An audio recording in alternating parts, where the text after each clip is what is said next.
Bienvenue dans le podcast de l'école de la course à pied, l'émission qui vous offre une autre vision de ce sport afin de mieux comprendre son monde et d'y découvrir ses secrets.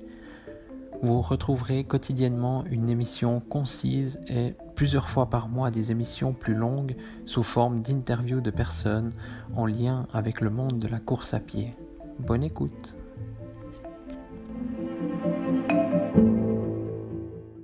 Bonjour à tous, bienvenue dans ce nouvel épisode. Aujourd'hui, le titre de ma citation, c'est « La victoire revient à celui qui tient le dernier quart d'heure ». Alors, tout d'abord, je voudrais juste préciser, voilà, c'est le dernier quart d'heure, ça peut être la dernière minute, ça peut être c'est vraiment le dernier moment. Et j'ai souvent remarqué ça, autour de moi, surtout lorsque je courais, que très très souvent les gens, pour caricaturer ou pour résumer, je dirais 80% des gens environ donc lâchent durant ce dernier quart d'heure ou dernier moment de course, vraiment des fois même dans les 100 derniers mètres. Et puis malheureusement voilà, après on a la défaite, elle est comment dire, c'est automatique, quoi. Si on lâche à la fin, on perd. Alors des fois, oui, c'est des moments difficiles. Oui, on croit qu'on va pas y arriver. Oui, c'est sûr qu'on va pas y arriver. Mais pour ne pas avoir de regrets, moi, je pense qu'il serait bien, c'est vraiment de s'entraîner. Je vous l'avais déjà dit dans un épisode lorsque j'avais fait ma séance sur piste il y a quelques semaines, euh, que ce qui est important déjà de s'entraîner, c'est par exemple si on fait une série ça peut être une série de 1000 mètres, de 400 mètres, voilà, je vais prendre l'exemple de 100 mètres. On fait des séries de 100 mètres, le but c'est pas de s'arrêter pile avant la ligne d'arrivée, en plus appuyer sur le chrono. Déjà pour une série de 100 mètres ou 200 mètres, on n'utilise pas de montre, on se fait chronométrer par quelqu'un parce que on perd plus, voilà, ça joue à des secondes, donc on perd plus de secondes à lever le poignet, appuyer sur le bouton que de vraiment être concentré à fond. Et là, justement, je pense, tout ça se rejoint, mais j'avais parlé du jeûne technologique, donc là, je pense que c'est une bonne.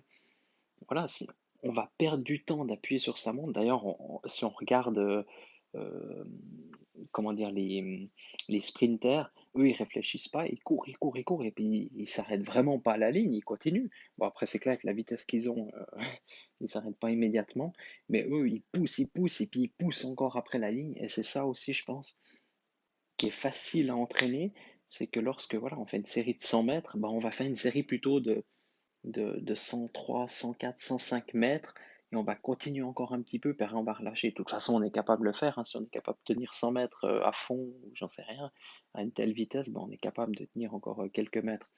Et donc ça, c'est bien. Et souvent, moi, je vois les gens au stade, ils s'arrêtent de, de courir. Donc ils s'arrêtent juste avant, ils s'arrêtent avant la ligne. Et puis, euh, et puis le but, c'est voilà, c'est vraiment de continuer encore un peu. Donc voilà, pas s'arrêter avant la ligne, pas déclencher le chronomètre ou voilà, éteindre le chronomètre avant la ligne, mais surtout continuer un bout. Et puis, si on veut pouvoir tenir ce dernier quart d'heure, il y a une solution très simple, hein, c'est vraiment d'entraîner ça et puis s'entraîner aussi mentalement.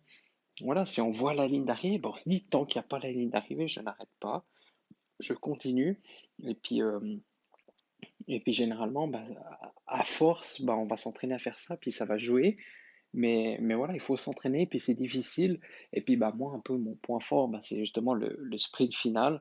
Donc bien sûr, il faut être rapide. Après, il y a deux, trois petites techniques. Là, je suis un peu sympa de vous les dire dans cet épisode, parce qu'il y a de mes entre guillemets concurrents qui écoutent, ils vont reconnaître mes techniques, mais très souvent, je vous avais parlé dans un épisode, voilà, qu'on peut légèrement toucher le coude à l'autre en passant à côté de lui, puis mettre un bon coup d'accélérateur. Et puis voilà, quand on dépasse quelqu'un, c'est comme on dépasse sur une route en voiture, on dépasse une autre voiture, on la dépasse pas. Si elle roule à 80, la voiture à 80, pardon, si la voiture roule à 80, on va pas la dépasser à 81, on va la dépasser à 90 ou j'en sais rien. Enfin bref, je voudrais pas avoir de problème avec tout ce qui est sécurité routière, mais voilà, vous m'avez compris. Là, c'est pareil, on essaye vraiment de mettre un bon coup d'accélérateur, et puis après, on continue ce sprint, on sait que ça va faire mal.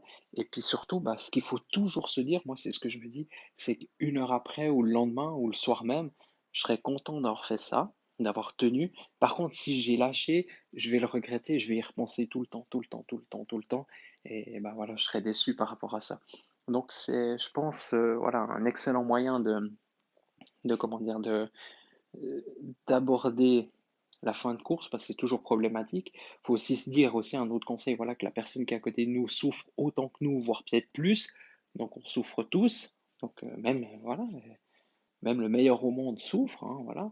Mais il faut être capable, puis il faut s'entraîner aussi à ça. Et puis voilà, bah, aussi, je prends l'exemple d'une course qui aurait dû se dérouler il y a 2, 3 semaines de ça en Suisse, donc Kaiserslautern. Donc ça se termine, c'est 15 kilomètres qui se terminent par environ, ouais, bien déjà 3 kilomètres de légère descente, et puis après ça finit au plat, environ 1 kilomètre. Bah, durant ce dernier kilomètre, c'est tout droit, on voit la ligne d'arrivée, ça sert à rien d'accélérer déjà au premier kill, mais voilà, si on est quelqu'un, bah, si vous voulez jouer la victoire ou jouer la place, bah, vous restez derrière, crochet, et puis au dernier moment, vous passez. Et puis si vous êtes sûr de vous, vous accélérez déjà avant. Ça, il faut toujours un peu se sentir, mais faut pas faire l'erreur. Il y en a des fois, on voit dans les grands championnats, il reste des kilomètres et des kilomètres derrière, et puis tout d'un coup, ils accélèrent, et puis en fait, celui qui était devant là, il était aussi bien. Enfin, c'est voilà, c'est assez complexe la fin de course, mais il y a beaucoup de petites techniques, comme je vous en ai cité quelques-unes là, qui peut faire que voilà, que bah, ce dernier quart d'heure, bah, si vous voulez la victoire, bah, il faut tenir ce dernier quart d'heure. Et puis il y a différentes façons de s'entraîner. Une autre façon, bah, c'est voilà, quand on fait des séries d'endurance, bah, à la fin des séries, on accélère, on fait le dernier kilomètre plus rapidement. Ça, c'est une idée. Autrement, voilà, aussi lors d'une série d'endurance, bah, on termine par voilà, 4 fois 100 mètres, ou bien voilà, par des petites séries où on allonge vraiment la foulée. C'est pas le but aussi d'être à fond, mais vraiment d'allonger, parce que faire toujours gaffe quand on court à fond, on a des risques de blessures. Et puis voilà, autrement, bah, il y a souvent aussi, lorsqu'on fait par exemple, je sais pas, euh, 8 fois 800 mètres par exemple, bah voilà, on fait 8 fois 800 mètres, puis on termine par un 400 mètres aussi. Voilà, toujours essayer d'aller toujours plus vite à la fin. Et puis voilà, donc un peu, je vous ai donné deux, trois techniques. Puis moi, je trouvais que cette citation, elle me parlait bien, puis elle était importante justement ben, en course à pied. Après, dans la vie, c'est toujours la même chose, hein. Celui qui croche pour arriver à quelque chose, ben, c'est quelqu'un voilà, que mentalement il est prêt, physiquement il est prêt, intellectuellement, enfin, il a les compétences pour y arriver, et tout ça se travaille. Et puis mentalement aussi, vous pouvez déjà vous imaginer, bon là maintenant, on est en confinement, donc c'est pas aujourd'hui qu'il faut réfléchir à ça, mais souvent quand vous m'écoutez, voilà, votre prochaine compétition, bah vous imaginez que vous, comment dire, que vous êtes dans votre course, vous imaginez votre course, vous la connaissez, hein, la course que vous allez faire dans quelques jours ou quelques semaines, et puis donc vous êtes dans le dernier kilomètre, puis comment va se passer ce dernier kilomètre? Bah, ce dernier kilomètre, voilà, il est dur, vous êtes avec quelqu'un, vous crochez, et puis à la fin, vous arrivez, boum, vous gagnez, quoi, parce que vous arrivez à le dépasser juste sur la ligne ou juste avant, enfin, voilà, il faut toujours s'imaginer ces situations, s'imaginer que ça va être très dur, très très dur. Moi, j'ai fait des sprints finaux, moi, je m'en rappelle, enfin, j'ai encore cette sensation que c'était horrible.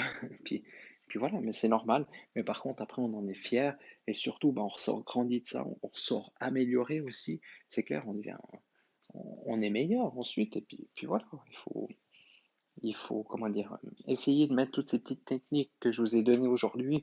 Il y en a d'autres, je vous en donnerai encore. Je ne vais pas tout dévoiler dans cet épisode, c'est pas le but non plus. Mais comme ça, on pourra parler, en parler lors d'un prochain épisode. Voilà. Donc je vous rappelle la citation. Donc, la victoire revient à celui qui tient le dernier quart d'heure. Voilà. Donc dans un marathon, c'est plutôt une citation de marathon, mais ça peut être la dernière minute, hein, mais on voit hein, celui qui tient le dernier quart d'heure, voilà, c'est souvent là d'ailleurs que les gens lâchent, hein. Puis il y en a toujours, si on court et puis on est deux, ben, il y en a toujours un des deux qui va lâcher à ce moment-là, quoi. Voilà. Alors je vous remercie de votre écoute, puis je vous dis à demain dans le prochain épisode.